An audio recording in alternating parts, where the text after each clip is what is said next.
asumió la defensa del tercer vinculado, del tercer procesado, en este caso de la agresión al joven Benjamín Zapag, y queríamos hablar un poco con él porque él hace una crítica a la imputación del fiscal Juan Carlos Ruiz Díaz.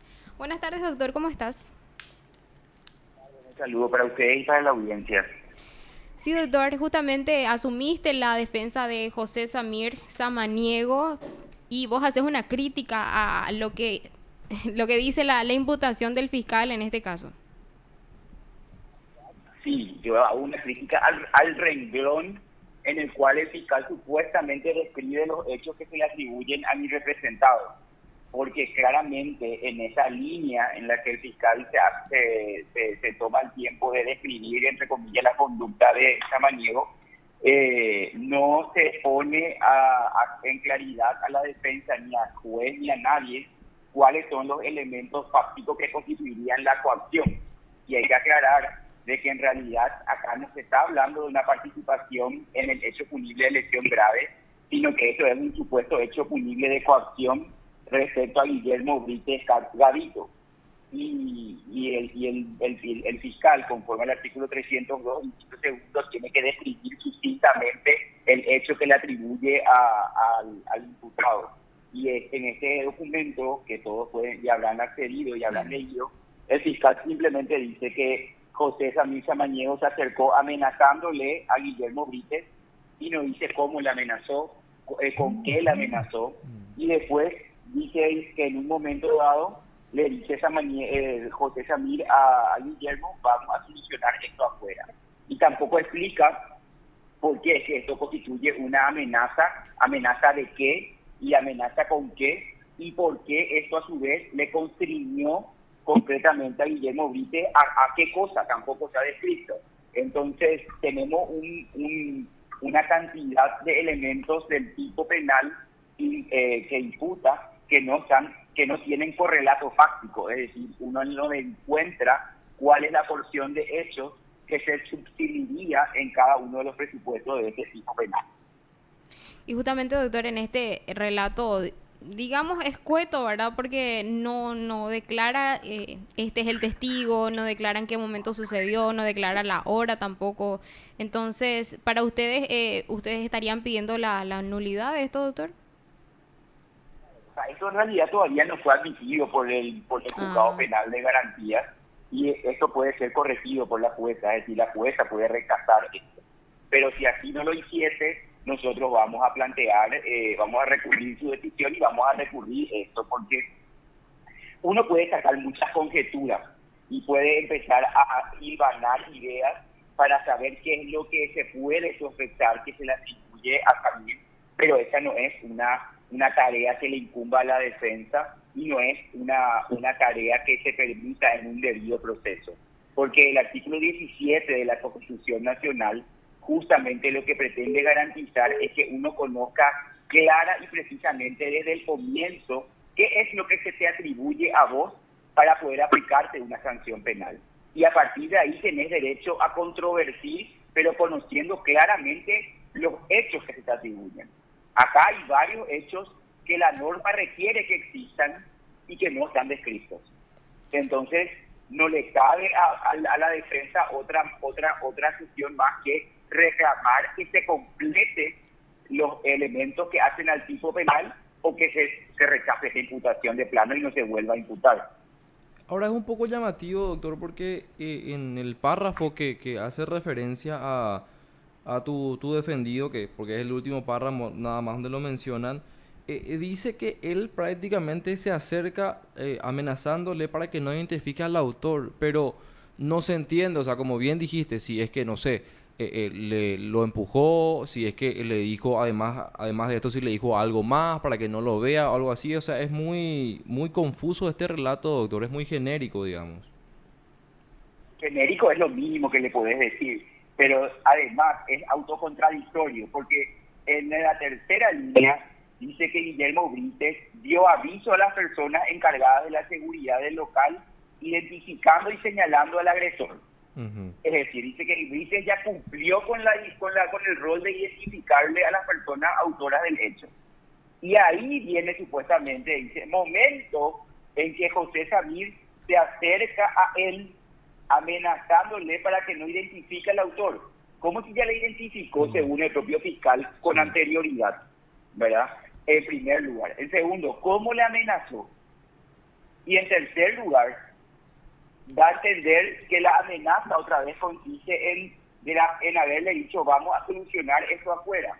Y eso, ¿en qué contexto constituye una amenaza? Y además, ¿en qué contexto vamos a solucionar esto afuera? Le puede significar un serio constreñimiento a Guillermo Brites para que no haga qué cosa. Tampoco se dice. O sea, al intentar construir lógicamente alguna sospecha, tampoco se puede llegar a construir la misma, pese a que el fiscal debió construirla expresamente en la imputación. Tampoco surge lógicamente de su relato algún hecho penalmente relevante susceptible en la norma de coacción. Y también, doctor, además de este relato que hace la fiscalía, ellos piden arresto domiciliario como una medida, digamos, para que se le aplique a tu cliente. ¿Cómo consideras eso? Es aberrante que sin existir un elemento serio que le vincule con la participación de un hecho punible a una persona, el fiscal venga a pedir una medida cautelar de esa naturaleza. Y es porque el papel aguanta todo y los fiscales están acostumbrados a la mala praxis de requerir nomás medidas cautelares como si fuese que no están invadiendo el patrimonio, la libertad y hasta la posibilidad de trabajar de las personas. Es algo que hay que analizar verdaderamente, porque el Ministerio Público, para poder seguir haciendo ese tipo de requerimientos, debería cuanto menos cumplir con su rol procesal y con su rol de objetividad, que eso claramente no se nota en ese tipo de requerimientos que, repito, en una línea describe todos los elementos de la supuesta coacción. Y eso claramente, y aunque seas una persona absolutamente inteligente con capacidad de abstracción y de síntesis, vas a poder cumplir en una línea. Además, en una línea y otra vez confusa, doctor. O sea, yo creo que ese tipo de requerimientos, a la lectura de cualquier persona, se desnuda como insuficiente mínimamente para cumplir con los requisitos del 302. A tu criterio, entonces, doctor, corresponde que en vez de que admita la jueza, pueda reenviar nuevamente a la fiscalía y que ponga a punto toda esa imputación, como debería ser. De hecho, hay una acordada de la Corte Suprema de Justicia que ante este tipo de requerimientos del Ministerio Público se emitió para que el fiscal diga quién hizo, qué hizo, cuándo hizo, cómo hizo, y de todos los detalles que hacen a la estructura de una acción final penalmente relevante. Y esa imputación claramente no cumple con esos requisitos.